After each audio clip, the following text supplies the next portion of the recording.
Licenia Espinel y Alexis Moncayo comparten un diálogo con el invitado.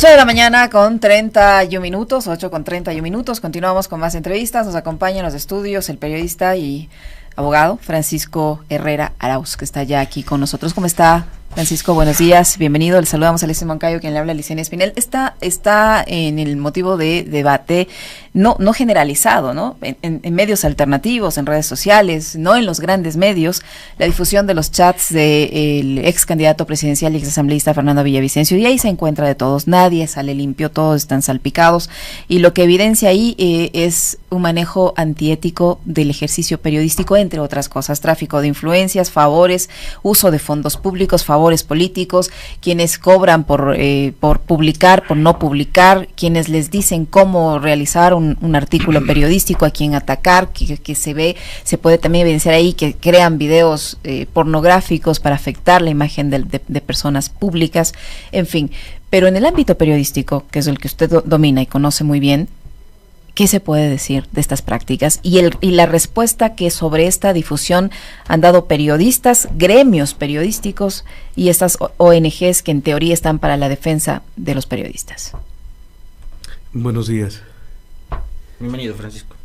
Lamentablemente lo sabíamos. ¿Saben cuál es el problema? Que no podíamos probarles. Y ahora, lo que ha hecho desde su tumba el señor Villavicencio, desde su legado, es acusarles. Pero lo que existe ahí es una acusación directa, es una prueba puntual, de donde se pueden obtener no solo versiones, porque si fueran versiones lo debatiría. No, ahí hay recibos, ahí hay documentos, hay conversaciones, hay testimonios, hay productos periodísticos que se distribuyen y una serie de cosas más. ¿No puede ser eso más grave que una acusación, Licenia? Lo es. Lo es. Eso es lo primero. Lo segundo también es grave. Fíjese qué grave es vivir en medio del odio. Y lo que Fernando Villavicencio hizo al corromper a ese sector que yo les llamo de la prensa rastrera, de los que son mencionados, es inyectar con odio al Ecuador, dividirnos, fragmentarnos, mentir, usar a la prensa para satisfacer venganzas o para lanzar campañas de destrucción de la honra de las gentes. Eso es cruel, eso es inhumano, eso es miserable, eso no es de periodistas, pero ahí los tienen. Los ha pintado de cuerpo entero. Qué lamentable es que lo sabíamos y no podíamos probarlo. Bueno, acabamos de saberlo, está probado, ya después de eso no hay discusión. Hay un tercer hecho que es lamentable, que esto se haya quedado en el espacio del debate de las redes sociales, entre nosotros, entre los más interesados. El gran público no tiene ni idea de lo que está pasando, porque los grandes medios, la televisión nacional, Ecuavisa, Teleamazonas o los canales incautados y los medios regionales, no han dicho media palabra del tema. ¿Por qué crees que han optado por el silencio, Francisco? Por culpa. Ellos también fueron parte de ese esquema. Y si no fueron con Villavicencio, fueron por otra vía para sembrar el odio, dividir al Ecuador y destruir a la nación. ¿Tú crees que, por ejemplo, en las direcciones de Ecuavisa, de Teleamazonas, de todos estos medios que has mencionado, probablemente muchos otros, El Expreso, El Universo, que tienen periodistas también mencionados en los chats, ¿no? ¿Puede haber ese nivel de sensibilidad y de responsabilidad como para sentir culpa, o es que ellos necesitan sostener ese odio? y por eso no lo hacen. Yo creo que es la segunda, en realidad, que ellos necesitan sostener ese relato. Hay una leyenda del habituario en Malasia que dice nada peor que el tigre herido, nada peor, porque reacciona violentamente y te puede matar o se puede morir. El tigre herido, y la reacción de esta gente, la de los medios de comunicación señalados, puede ser violenta o puede ser de culpa, guardar el silencio necesario para ocultar lo que ha pasado. Oigan, hay hasta un suicidio, ¿no? Así es. Hay hasta un suicidio. Una persona que fue perseguida por este grupo, el de Villavicencio, que Najas, terminó con Najas, ¿no?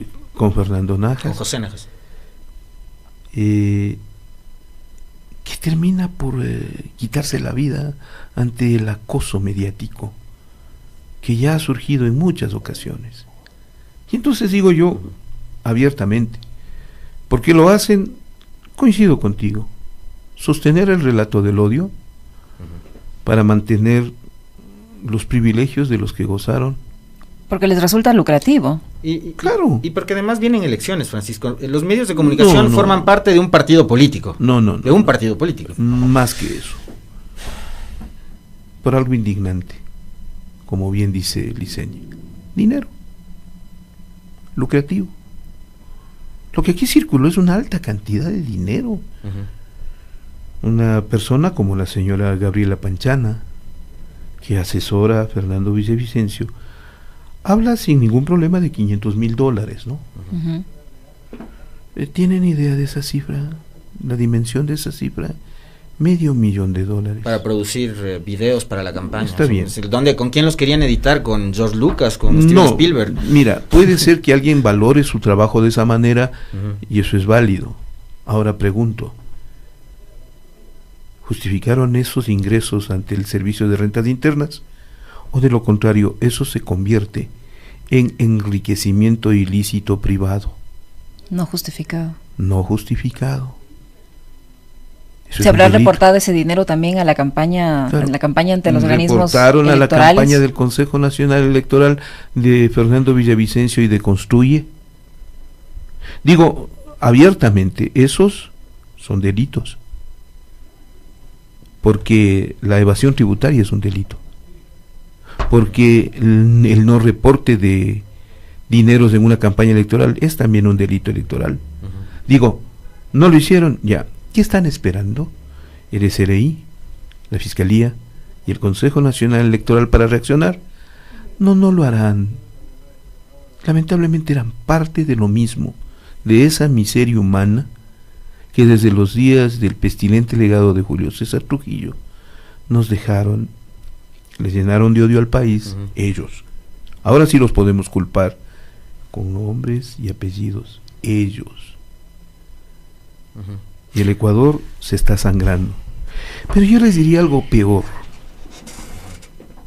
El anticorreísmo ampón, que es el que fomentó todo esto, es un grupo de tontos, porque creyeron que haciéndole daño al correísmo solo les iba a afectar a los correístas. Y digo que es una tontería creer que eso iba a pasar. Oigan, terminó afectándonos a todos, pues, incluido ellos. Acabamos de escuchar a la vicepresidenta Abad, vimos lo que le pasó a Dan Topic, entre otros. Pero fíjate que una cosa que ha sucedido a partir de esto, Francisco, es, y algo que los periodistas y los medios, todos, ¿verdad?, indistintamente de la línea que tengan, han encontrado en la victimización un buen negocio. Entonces ahora pasa algo y lo primero que haces es victimizarte, ¿no? Y lo primero que han hecho con esto es victimizarse. Entonces han salido a decir que hay una lista de 150 periodistas que ahora corre peligro su vida y que muchos de ellos seguramente estarán pensando irse del país porque ya recibirán amenazas. O sea, están viendo al futuro, ¿no? Entonces están más preocupados de eso que de lo que han revelado estos chats y de las honras que han destruido, de las vidas que han destruido. Tú mencionabas el caso de una chica que terminó suicidándose por el acoso. Y ahora hay abogados que incluso están apelando a este asunto del derecho a la intimidad, de que no debía haberse revelado esta información por eso. El derecho a la intimidad existe, empecemos por lo último, es verdad, y cuidado, los derechos respecto a los datos personales, como los datos sensibles, son derechos constitucionales, están regulados, y la norma manda por una sentencia de la Corte Constitucional a mantener la reserva sobre dichos datos y el tratamiento cuidadoso de los mismos. Pero hay un detalle que no tienen claro los abogados, que no está legislado en el Ecuador, que es un vacío, y es referente a que tus datos personales, tú eres el dueño titular de los mismos. Por lo tanto, de cualquier conversación, una persona es dueña de esos datos personales. Y si hay la necesidad de difundirlos u otra persona quiere difundirlos, tiene que pedirle autorización a esa persona, única y exclusivamente esa persona, de la difusión de esos datos personales. Los datos personales son únicos, son propios de la persona, no de sus herederos, no de sus familiares, no de otras personas. En el momento en que muere esa persona, no hay a quien reclamar la autorización para la difusión de esos datos, pero tampoco hay la prohibición. Se convierten en datos de uso público, lamentándolo, por cierto, en el caso de la persona fallecida, pero no hay legislación sobre el tema. ¿A quién piden autorización sobre los datos personales y su difusión? Por eso es que la difusión de los datos emitidos en dicho chat del señor Villavicencio en este momento no pueden ser alegados como de restricción o de prohibición. No existe. Además, no hay un vacío que no hay. Ahora sí se preocupan del derecho a la intimidad y del derecho a la privacidad, pero hemos visto varios casos judiciales en los que ese derecho no se ha respetado, varios casos políticos en los que ese derecho no se ha respetado, pero ahora como topa a cierto sector de la prensa y topa a cierto sector de la política, de autoridades y etcétera, entonces ahí sí existe el derecho a la privacidad y a la intimidad. Estamos hablando de datos que no son exclusivamente personales, estamos hablando de casos de presuntos delitos, hay tráfico de influencias, hay incluso un caso en el que se le pide al señor Villavicencio que tramite una pauta de un banco público para un medio privado. Pero esas son conversaciones privadas. O sea, son conversaciones normales, si es que quieres, entre dos personas. Es el establecimiento de un negocio. Pero el señor Villavicencio era un asambleísta, era una autoridad pública, correcto, ¿no es cierto? Tenía él entre sus facultades y atribuciones gestionar publicidad para un medio. Que se derive de ello una comisión de delitos es distinto a la difusión de los datos personales, totalmente distinto. Es decir, de ese revelar de los datos de Villavicencio, quien tiene que investigar es la Fiscalía. Veamos, desmiéntame la Fiscalía. Investigue. Desmintieron antes de que se publiquen los chats, Francisco. Investigue. ¿Qué te parece a ti la actuación de una institución que antes de que se conozca la información sale y dice esos chats son falsos? Y después tienes a una retahíla de personas diciendo no, yo consto en esos chats y resulta que sí son reales, yo mantuve esa conversación. ¿Tú te acuerdas cuando se dio el hecho de Pablo Celi? ¿Cómo reclamaba yo a la Contraloría, yo, único, Francisco Herrera Arauz, y le acusaba del contralor bastardo a Pablo Celi? ¿A quién reclamaba yo? A los empleados de la Contraloría. ¿Por qué obedecieron sumisos tantas órdenes ilegales que terminaron con Celi en la cárcel? Les pregunto a los empleados de la Fiscalía, a los que les digo frecuentemente como una fiscalía delictiva, ¿por qué toleran tanta comisión de delitos? ¿Por qué toleraron tanto la justicia selectiva? ¿Por qué actuaron de tal manera que permitieron que en el Ecuador se tarife la justicia y se afecte tanto a la honra y a la dignidad de las personas? Empleados de la Fiscalía, ustedes son parte de este tiempo de la señora Diana Salazar. Ustedes también son responsables. Ustedes. Por complicidad, por encubrimiento, por silencio. Pero ustedes lo son. Y entonces, ¿qué tienes ahí? Una comunidad ecuatoriana vilmente afectada por un grupo de truanes y malandrines que van a quedar impunes. Porque no hay en este momento una acción que se pueda levantar en contra de ellos. Y es irónico que ellos ahora levanten la propuesta de iniciar acciones en contra de las gentes, cuando en realidad los que deberían ser indiciados, sindicados, investigados, juzgados y culpados son ellos, por todo lo que hicieron. Pero ¿pueden ellos empezar un proceso penal contra las personas que han difundido el contenido de esos chats, tomando en cuenta que esos chats están en redes sociales, son de acceso público ilimitado? A ver, en el proceso penal lo más importante a señalar siempre es la culpa.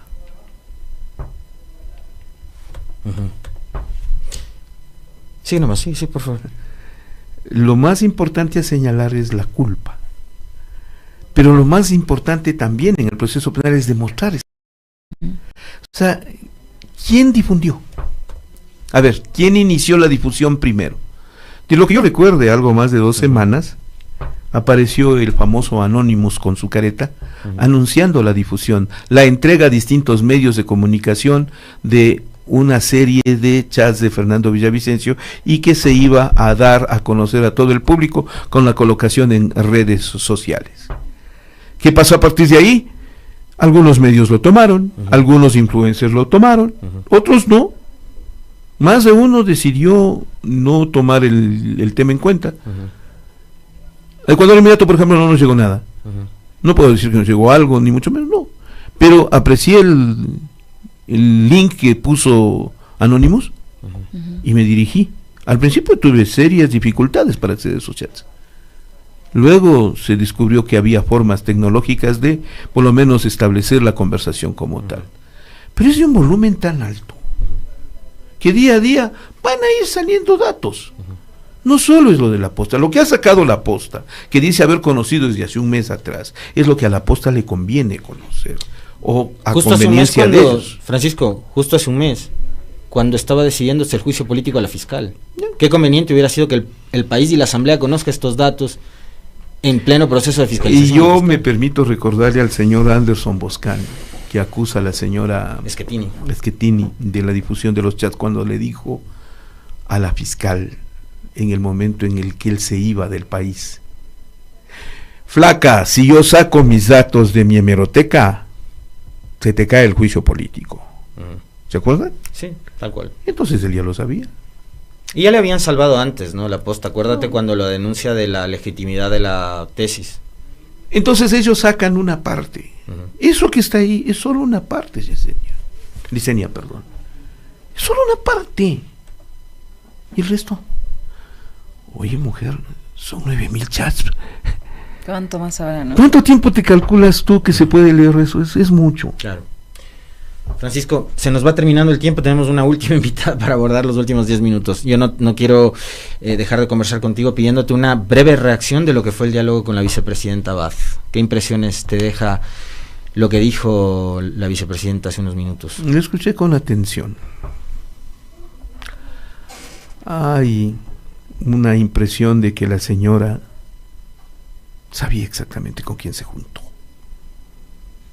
Y esa es su culpa. La culpa de ella, ¿saben cuál es? El haberse juntado con Noboa. Con él ganó las elecciones. No me puede decir ahora que no sabía con quién se metía, pues. Y el nivel de audacia con la que actúan en el gobierno de Noboa, no solo el presidente, sus funcionarias, la ministra del Trabajo, la ministra de Relaciones Exteriores, ya llega a un nivel enfermizo de persecución, pero también ilegal.